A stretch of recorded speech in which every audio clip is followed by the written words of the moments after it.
അല്ലേ? BA BSc BCom BBA 4 പ്രോഗ്രാമുകൾ, 2 ടെസ്റ്റുകൾ, 2 ടെസ്റ്റിലും ഫെയിലായവർ, ഒരു ടെസ്റ്റിൽ പാസ്സായി മറ്റൊരു ടെസ്റ്റിൽ ഫെയിലായവർ, മറ്റൊരു ടെസ്റ്റിൽ പാസ്സായി ആദ്യത്തെ ടെസ്റ്റിൽ ഫെയിലായവർ, 2 ടെസ്റ്റിലും പാസ്സായവർ.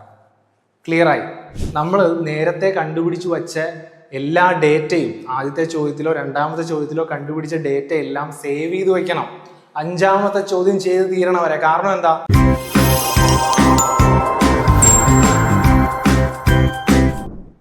iPlusന്റെ പുതിയൊരു വീഡിയോയിലേക്ക് സ്വാഗതം.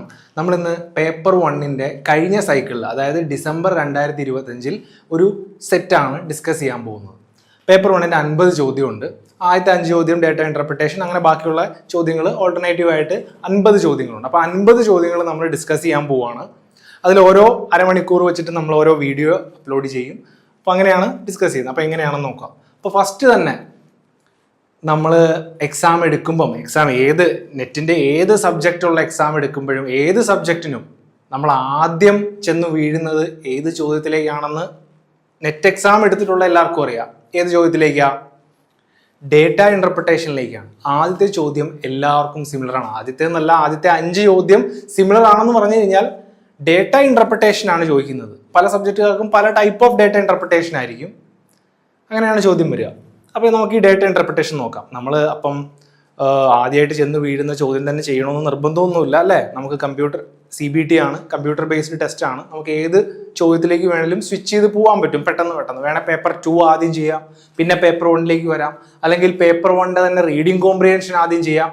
അത് കഴിഞ്ഞ് മാത്തമാറ്റിക്സ് എല്ലാം സ്കിപ്പ് ചെയ്തിട്ട് നമുക്ക് പേപ്പർ 1 അവസാനിപ്പിച്ചതിന് ശേഷം പേപ്പർ 2 മുഴുവൻ ചെയ്തതിന് ശേഷം ലാസ്റ്റ് ഒരു 20 മിനിറ്റ്സ് എടുത്തുകൊണ്ട് നമുക്ക് മാത്തമാറ്റിക്സ് ചെയ്യാനായിട്ട് സമയം കൊടുത്തുകൊണ്ട് ചെയ്യാം. അപ്പം ഇങ്ങനെയെല്ലാം നമുക്ക് ചെയ്യാം. അപ്പം വളരെ തന്ത്രപരമായിട്ട് നീങ്ങിയാൽ മാത്രമേ നമുക്കിതിനകത്തൊരു എഡ്ജ് കണ്ടെത്താൻ പറ്റുള്ളൂ, അല്ലേ? മാത്തമാറ്റിക്സ് ആദ്യം ചെയ്യരുത് എന്ന് പറയുന്നതിൻ്റെ കാരണം കുറേ സമയം എടുക്കും. ചിലപ്പോൾ ഒരു ചോദ്യം നമുക്കൊരു എന്തെങ്കിലും ഒരു കാൽക്കുലേഷനിൽ കിട്ടിയില്ലെങ്കിൽ എന്ത് ചെയ്യും? നമ്മൾ ഒന്നുകൂടെ അത് ചെയ്യും. അപ്പോഴും എന്തെങ്കിലും ഒരു മിസ്അണ്ടർസ്റ്റാൻഡിങ് വന്നാൽ സ്വാഭാവികമായിട്ടും നമ്മൾ ടെൻസ്ഡ് ആവും, നമ്മുടെ സമയം പോവും. അപ്പോൾ ഇതൊക്കെ കാരണമാണ് നമ്മൾ ലാസ്റ്റിലേക്ക് മാത്സ് എല്ലാം വയ്ക്കണമെന്ന് പറയുന്നത്. അപ്പം നമ്മുടെ സമയം അധികം കവരാനായിട്ട് സാധ്യതയില്ല. നമുക്ക് മറ്റുള്ള ചോദ്യത്തിന് കൃത്യമായിട്ട് തന്നെ സമയം കൊടുക്കാനും പറ്റും. അതല്ലെങ്കിൽ മറ്റു ചോദ്യങ്ങൾക്ക്, അതായത് അനായാസം ഉത്തരം കിട്ടുന്ന ചോദ്യങ്ങൾക്ക് നമുക്ക് സമയം കൊടുക്കാൻ പറ്റില്ല. അതുകൊണ്ടാണ് അങ്ങനെ പറയുന്നത്.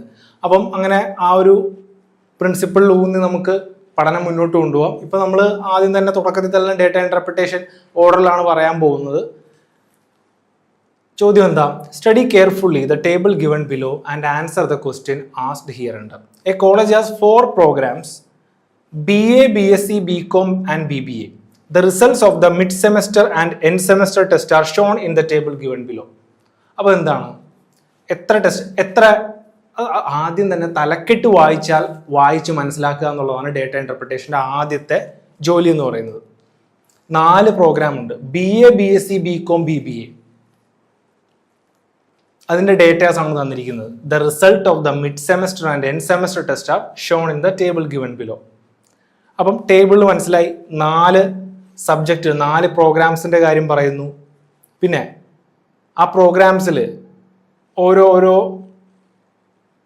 ഇതിൽ തന്നിരിക്കുന്നത് എന്താ? Failed in both test, failed in mid semester test but passed in end semester test, passed in mid semester test but failed in end semester test, passed in both test. ഇപ്പോൾ 2 ടൈപ്പ് ഓഫ് ടെസ്റ്റുകൾ പറയുന്നുണ്ട്. Mid semester ടെസ്റ്റും end semester ടെസ്റ്റും. Mid semester ടെസ്റ്റിനെ കുറിച്ചും പറയുന്നുണ്ട്, end semester ടെസ്റ്റിനെ പറ്റിയും പറയുന്നുണ്ട്, 4 പ്രോഗ്രാമുകളെ പറ്റി പറയുന്നുണ്ട്. ഈ 2 ടെസ്റ്റുകളെ പറ്റി പറഞ്ഞുകൊണ്ടാണ് തുടങ്ങുന്നത്. ഈ 2 ടെസ്റ്റുകളിലും ഫെയിലായവര് ഇത്ര പേര് ഓരോ പ്രോഗ്രാമുകളിലും. മിഡ് സെമസ്റ്റർ ടെസ്റ്റിൽ ഫെയിലായിട്ട് എൻഡ് സെമസ്റ്റർ ടെസ്റ്റിൽ പാസ്സായവര് ഇത്ര പേര് ഓരോ പ്രോഗ്രാമുകളിലും. മിഡ് സെമസ്റ്റർ ടെസ്റ്റിൽ പാസ്സാവുകയും എൻഡ് സെമസ്റ്റർ ടെസ്റ്റിൽ ഫെയിൽ ആവുകയും ചെയ്യുന്നവര് ഓരോ പ്രോഗ്രാമുകളിലും ഇത്ര പേര്. 2 ടെസ്റ്റിലും, മിഡ് സെമസ്റ്റർ ടെസ്റ്റിലും പിന്നെ എൻഡ് സെമസ്റ്റർ ടെസ്റ്റിലും 2 പരീക്ഷയിലും പാസ്സായവർ ഇത്ര പേര്. അപ്പോൾ ഡേറ്റാസ് എല്ലാം കറക്റ്റ് ആണ്. അപ്പോൾ ഇനി ഇതിനനുസൃതമായിരിക്കും ചോദ്യങ്ങളെല്ലാം. ഇത് വായിച്ച് അല്ലെങ്കിൽ ഈ കാര്യങ്ങൾ മനസ്സിലുണ്ടാവണം. ഈ ടേബിൾ നമ്മുടെ മനസ്സിൽ പതിയണം ആ ഒരു മിനിറ്റ് കൊണ്ട്. അതുപോലെ തലക്കെട്ടിൽ പറയുന്ന എന്തെങ്കിലും ക്ലൂ ഉണ്ടെങ്കിൽ അത് നമ്മുടെ മനസ്സിൽ പതിയണം. ഇതിനകത്ത് പ്രത്യേകിച്ച് ക്ലൂ ഒന്നുമില്ല, ടേബിളിൽ പറഞ്ഞിരിക്കുന്ന കാര്യം ഒന്ന് ഡിഫൈൻ ചെയ്തേ ഉള്ളൂ അല്ലേ. BA BSc BCom BBA 4 പ്രോഗ്രാമുകൾ, 2 ടെസ്റ്റുകൾ, 2 ടെസ്റ്റിലും ഫെയിലായവർ, ഒരു ടെസ്റ്റിൽ പാസ്സായി മറ്റൊരു ടെസ്റ്റിൽ ഫെയിലായവർ, മറ്റൊരു ടെസ്റ്റിൽ പാസ്സായി ആദ്യത്തെ ടെസ്റ്റിൽ ഫെയിലായവർ, 2 ടെസ്റ്റിലും പാസ്സായവർ. ക്ലിയറായി? മനസ്സിലുണ്ട് അതിന്?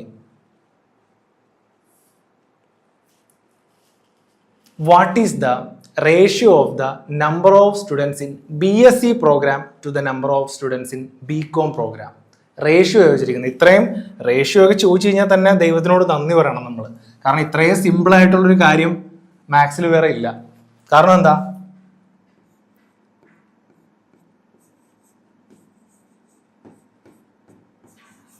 ലെഫ്റ്റ് ഹാൻഡ് സൈഡിൽ എന്താണ് റൈറ്റ് ഹാൻഡ് സൈഡിൽ എന്താണെന്ന് മാത്രം കണ്ടെത്തി എഴുതിയാൽ കഴിഞ്ഞാൽ തന്നെ റേഷ്യോ ആയി അല്ലേ. റേഷ്യോ ആണ് കണ്ടുപിടിക്കേണ്ടത്. റേഷ്യോ എന്ന് പറഞ്ഞാൽ എന്താ? A/B എന്ന് പറയുന്നത് A:B ആണ്. ഡിവിഷൻ തന്നെയാണ് ratio. What is the ratio of the number of students in BSc program to the number of students in BCom program? BSc പ്രോഗ്രാമിലെ മൊത്തം സ്റ്റുഡൻസ് ഈസ് ടു BCom പ്രോഗ്രാമിലെ മൊത്തം സ്റ്റുഡൻസ്. അതാണ് ചോദ്യം അല്ലേ. BSc പ്രോഗ്രാമിലെ മൊത്തം സ്റ്റുഡൻസ് 23 + 12 + 17 + 55. നമ്മളിത് എഴുതി കൂട്ടാനൊന്നും പോകരുത്. മാക്സിമം നമ്മൾ മനക്കണക്ക് ചെയ്യാനായിട്ട് ശ്രമിക്കണം. എക്സാം ഹോളിൽ പോയിട്ട് ആദ്യമായിട്ട് ശ്രമിച്ചിട്ട് കാര്യമില്ല. നമ്മൾ വീട്ടിൽ ഇരുന്ന് പ്രാക്ടീസ് ചെയ്യുമ്പോഴത്തേക്കും AIMGRFലൊക്കെ ഒരുപാട് ഫുൾ ലെങ്ത് ടെസ്റ്റ് ഉണ്ടല്ലോ, അതിനകത്തെ ഡേറ്റ ഇന്റർപ്രിട്ടേഷനൊക്കെ നമ്മൾ പ്രാക്ടീസ് ചെയ്യുമ്പം നമ്മൾ ഇതൊക്കെ മനക്കണക്കായിട്ട് കൂട്ടി നോക്കാനായിട്ട്, മനസ്സിൽ കൂട്ടി നോക്കാനായിട്ട് ശ്രമിക്കണം. അപ്പം തെറ്റിയെന്ന് വെച്ച് വല്ല കുഴപ്പമുണ്ടോ? ആരെങ്കിലും നമ്മുടെ മാർക്ക് നോക്കി നമ്മളെ കളിയാക്കാൻ പോറുണ്ടോ? ഇല്ല. നമ്മൾ ഇമ്പ്രൂവ് ആവാനായിട്ട് നമ്മൾ ആ മനക്കണക്കിൽ നമ്മൾ ശരിയാക്കി തുടങ്ങുമ്പോൾ നമുക്ക് കോൺഫിഡൻസ് കിട്ടും. അങ്ങനെ നമ്മൾ പിന്നെയും മനക്കണക്ക് ട്രൈ ചെയ്യാൻ തുടങ്ങും. അതായത് എഴുതി കൂട്ടാതെ നമ്മൾ ശ്രമിക്കാൻ തുടങ്ങും. അങ്ങനെ എക്സാം ഹോളിലും അങ്ങനെ ചെയ്യുമ്പോഴത്തേക്കും സമയ ലാഭം ഉണ്ടാവും. അങ്ങനെയാണ് നമ്മൾ മുന്നിലേക്ക് പോകുന്നത്. അപ്പം ആദ്യം അയ്യോ ഞാൻ ഇങ്ങനെയല്ല, ഇങ്ങനെ ശീലിച്ചിട്ടില്ല, ഇങ്ങനെ ഞാൻ ചെയ്യില്ല എന്ന് വാശി പിടിക്കുന്നവരോട് ഒന്നും പറയാനില്ല. പക്ഷെ ശ്രമിക്കാനായിട്ട് തയ്യാറായിട്ടുള്ളവരോട് ആണ് പറയാനുള്ളത്. ഇപ്പം 23ഉം 17ഉം സുഖമായിട്ട് കൂട്ടാവുന്ന സംഖ്യകളാണ്. 23ഉം 7ഉം 30.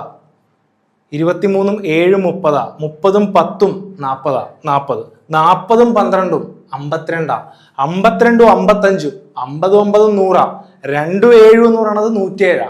അപ്പൊ തന്നെ കൂട്ടിക്കഴിഞ്ഞു. BSc 107 ആണ്. ഇനി BComന്റെ അല്ലായിരുന്നു നമ്മളോട് പറഞ്ഞത്. 17ഉം 8ഉം അല്ലെങ്കിൽ 8ഉം 9ഉം 46ഉം ഉള്ളത്. എങ്ങനെ കൂട്ടും നമ്മൾ? 9ഉം 46ഉം 55ആണ്. 55 അവിടെ നിൽക്കട്ടെ.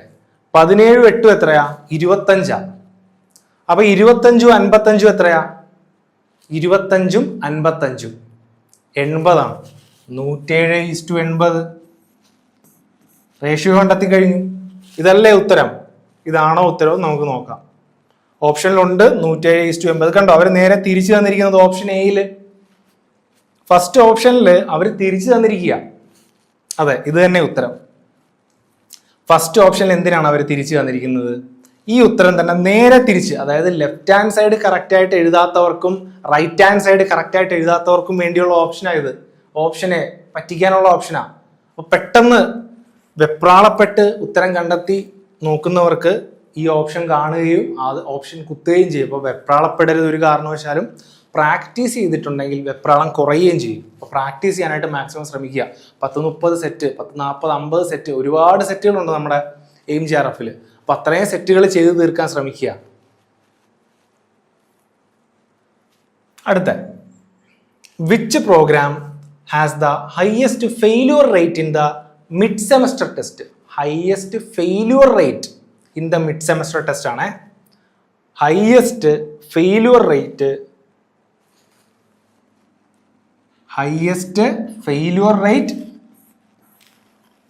In mid semester test. മാറിപ്പോരുത്. Mid failure rate, highest failure mid semester. അപ്പൊ ഇത്ര നമ്മുടെ മനസ്സിലുണ്ട്. Highest failure rate mid semester ടെസ്റ്റിൽ ഏത് പ്രോഗ്രാമിലാണ് ഏറ്റവും കൂടുതൽ മിഡ് സെമസ്റ്റർ ടെസ്റ്റിൽ പരാജയപ്പെട്ടത്? ഏത് പ്രോഗ്രാമിലാണ്? ഹയസ്റ്റ് ഫെയിലിയർ റേറ്റ് അല്ലേ? ഏറ്റവും കൂടുതൽ പരാജയപ്പെട്ടത്, ഏറ്റവും കൂടുതൽ പെർസെൻറ്റേജ് പരാജയപ്പെട്ടത് മിഡ് സെമസ്റ്റർ ടെസ്റ്റിൽ ഏത് പ്രോഗ്രാമിലാണ്? നോക്കാം.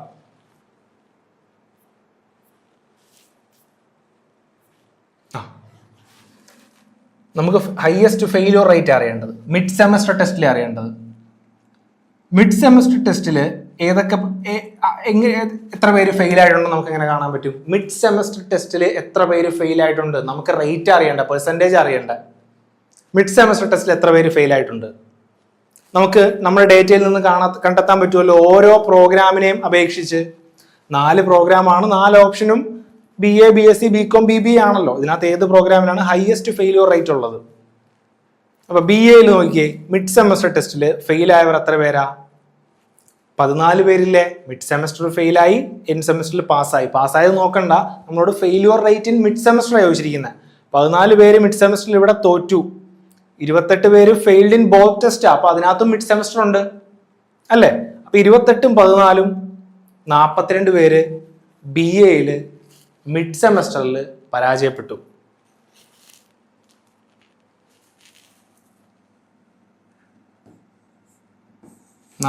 പേര്. BScയിലോ 23ഉം 12ഉം 35 പേര്.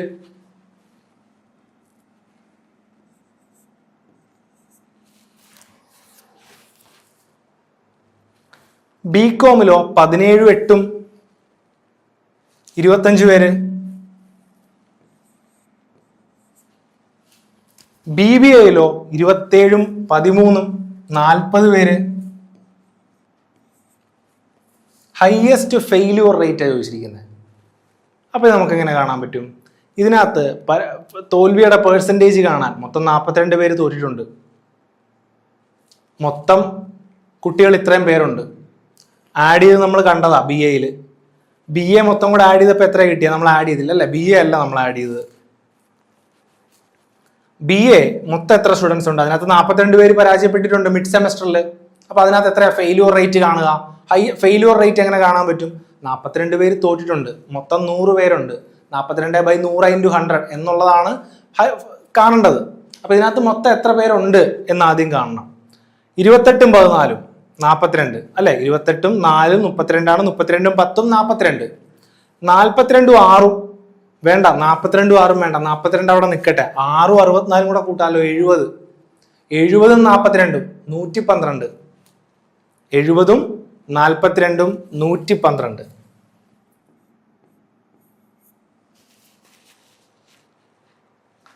ഇരുപത്തിമൂന്നും 12ഉം 35, 35ഉം 55ഉം 90, 90ഉം 17ഉം 107.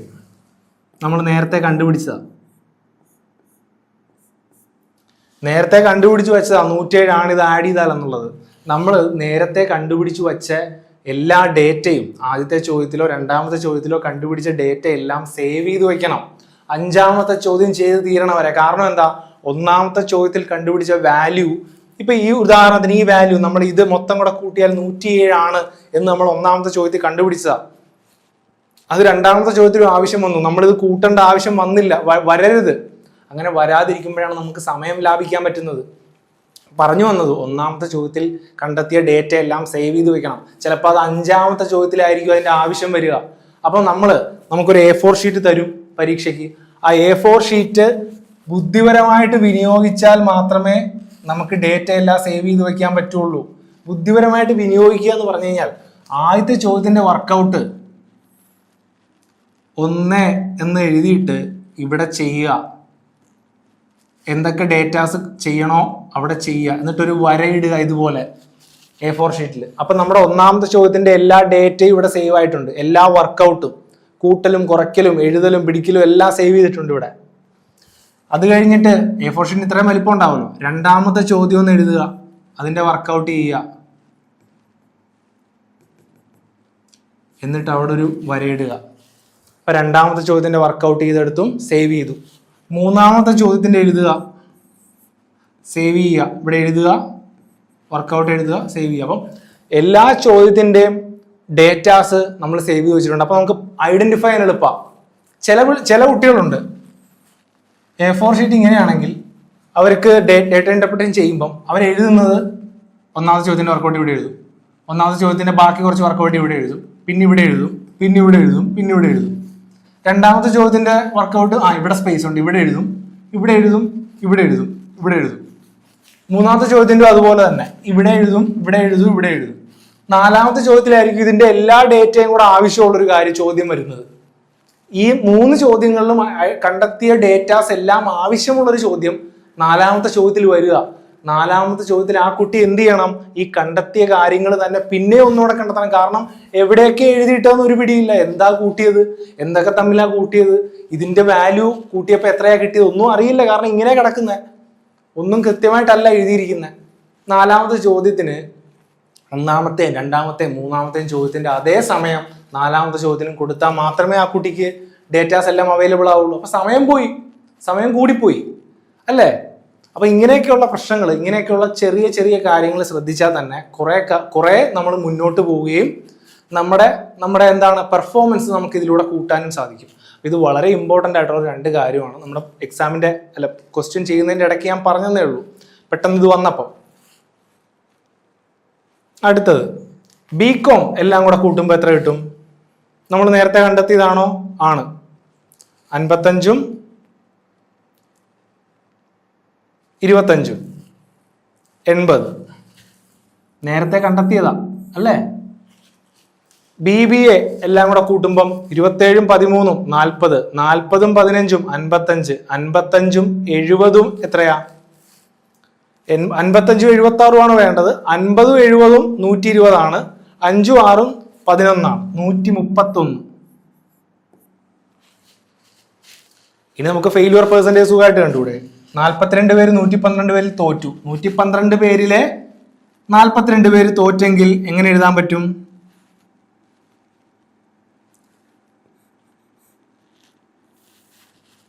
(42/112 into 100). അടുത്തത് 35/107 into 100. അടുത്തത് 25/80 into 100. അടുത്തത് 40/131 into 100. ഇത് ചെയ്ത് നോക്കുമ്പം ഹയസ്റ്റ് ഫെയിലുവർ റേറ്റ് എവിടെയാണോ അവിടെയാണ് ഉത്തരം. അപ്പം എങ്ങനെയാണ് ചെയ്തു നോക്കണം? 2 കൊണ്ട് വെട്ടാം 42 112നെ 56.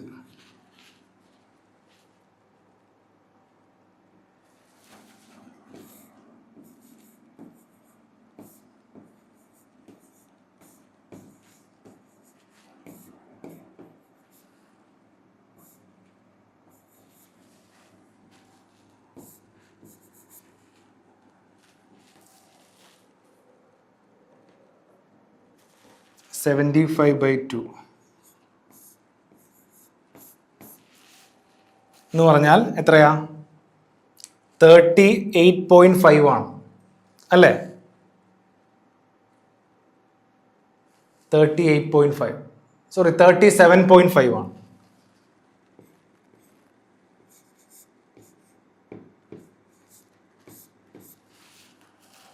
(42/112നെ നമ്മൾ വെട്ടി ചെറുതാക്കിയതാ. 42/112 into 100.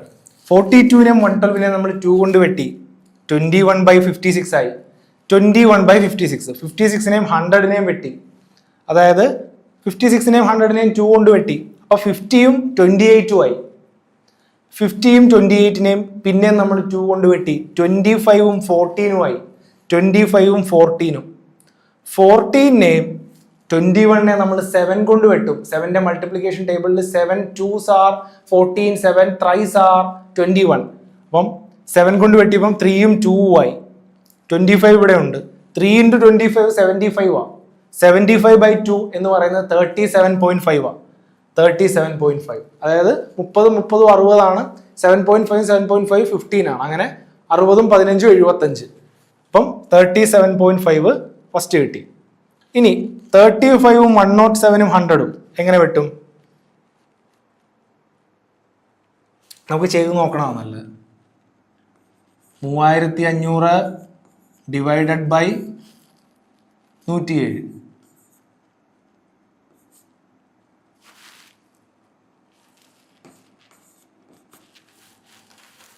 മുന്നൂറ്റമ്പതില് 3 107 ഉണ്ടെന്നുള്ളത് ഉറപ്പാണ്. അപ്പം 321 പെട്ടെന്ന് എഴുതാം. 29 റിമൈൻഡർ. 290 എന്തായാലും 2 107 ഉള്ളൂ എന്നുള്ളത് ഉറപ്പാണ്, അല്ലേ? അപ്പം എത്രയാ എഴുതണമെന്ന് തന്നെ ഇല്ല, കാരണം ഹയസ്റ്റ് ഫെയിലിയർ 37.5 ഇവിടെ വന്നിരിക്കുന്നത്, അല്ലേ? 214 നോക്കേണ്ട കാര്യമില്ല. ഇത് നോക്കേണ്ട കാര്യമില്ല. ഈ പറഞ്ഞ രണ്ടാമത്തെ കാര്യം BSc നോക്കേണ്ട കാര്യമില്ല, കാരണം ഹയസ്റ്റ് ഫെയിലിയർ 37.5 ഇവിടെ ഉണ്ട്. ഇത് ഇതിനേക്കാളും കുറവാണെന്ന് നമുക്ക് മനസ്സിലായി. അപ്പൊ അത് പിന്നെ നോക്കേണ്ട കാര്യമില്ല.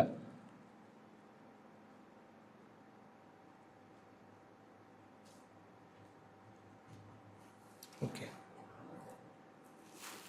എല്ലാം പോയി.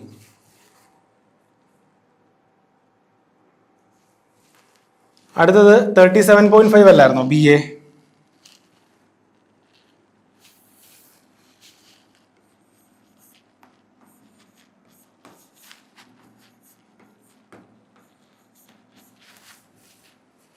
BSc നമ്മൾ നോക്കിയില്ല, 32 ആയിരുന്നു. 32 പോയിന്റ് സംതിങ് ആയിരുന്നു. BComോ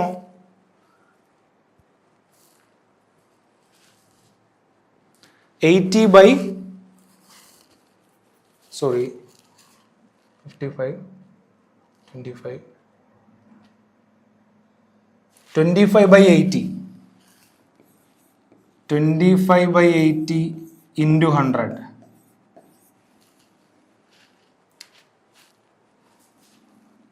5 കൊണ്ട് വെട്ട. ഇത് ആദ്യം 5 ആവും. 1 8.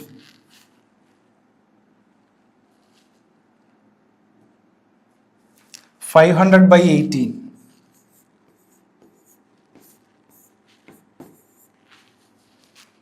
36.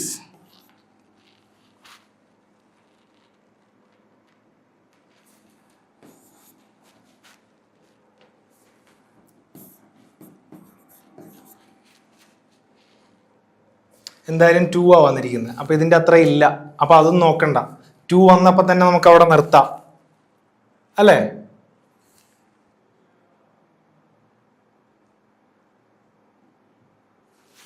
നമുക്ക് നോക്കേണ്ട കാര്യമില്ല.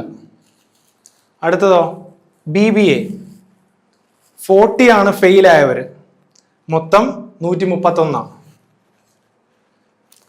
അതായത് 40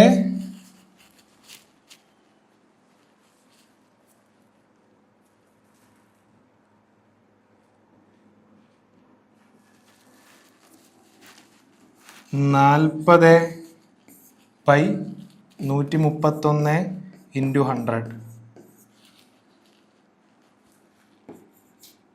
4000/131.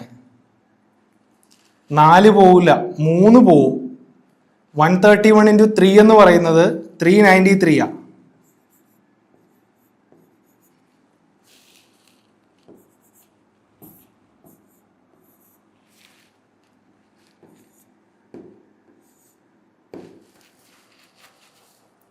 അപ്പം 30.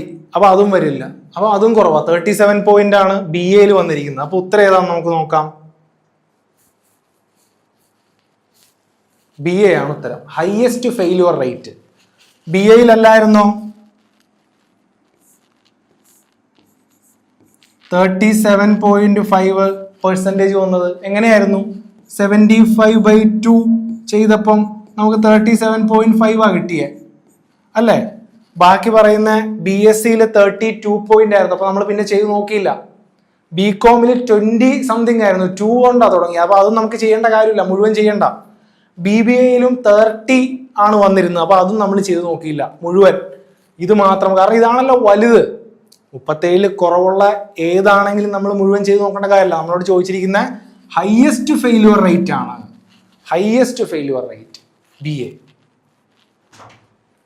അടുത്തത്, which program has the lowest passing percentage in end semester test?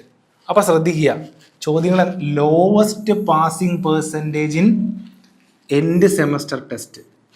Lowest passing percent, നമ്മൾ ആദ്യം പറഞ്ഞത് highest passing percentage in, highest failure percentage in mid semester ടെസ്റ്റാണ് നമ്മൾ പറഞ്ഞത്. ഇവിടെ നേരെ തിരിച്ച് lowest passing percentage in end semester test. അപ്പം പാസ്സായവരിലെ ഏറ്റവും കുറവ് ശതമാനം എവിടെയാണെന്നാണ് നോക്കേണ്ടത്. പാസ്സായവര്, എൻഡ് സെമസ്റ്റർ ടെസ്റ്റിൽ പാസ്സായവർ ഏറ്റവും കുറവ് എവിടെയാണ്? Lowest passing percentage in end semester test. Lowest, അത് മനസ്സിൽ വേണം, അല്ലെങ്കിൽ പ്രശ്നമാണ്. Lowest passing percentage in end semester test. End semester test പാസ്സായവരെവിടെ? ഇവിടെ, ഇവിടെയുണ്ട് എൻഡ് സെമസ്റ്റർ ടെസ്റ്റ് പാസ്സായവരുടെ കണക്കുകൾ അല്ലേ? Passed in end semester test, passed in end semester test. Fail ആയവർ പോട്ടെ, എൻഡ് സെമസ്റ്റർ ടെസ്റ്റ് പാസ്സായവരാണല്ലോ ഇവരൊക്കെ. പാസ്ഡ് ഇൻ ബോത്ത് ടെസ്റ്റ്, അവിടെയും എൻഡ് സെമസ്റ്റർ ടെസ്റ്റ് പാസ്സായവരാണല്ലോ. അപ്പൊ എൻഡ് സെമസ്റ്റർ ടെസ്റ്റ് പാസ്സായവര് 2 കോളത്തിലുള്ള അല്ലേ?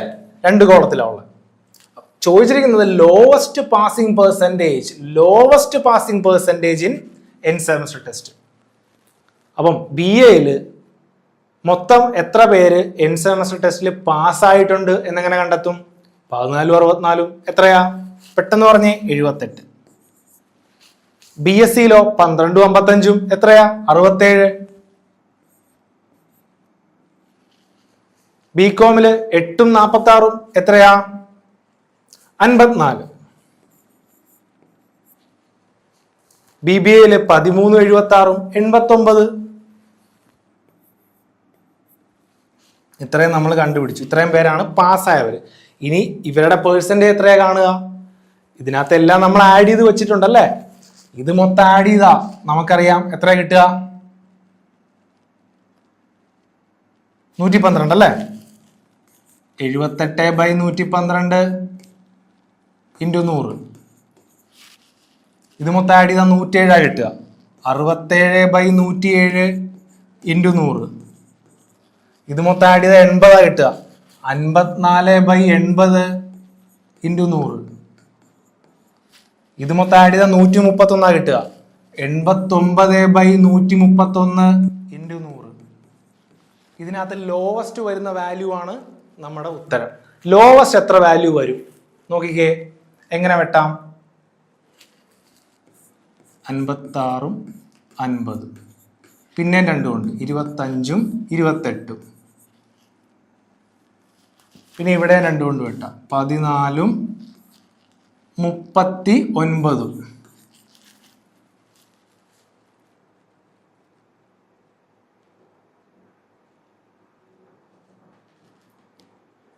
അപ്പൊ അത് വെട്ടുന്നതിനേക്കാൾ നല്ലത് നമുക്ക് അത് നേരെ ഡിവൈഡ് ചെയ്യുന്നതാണ് നല്ലത്.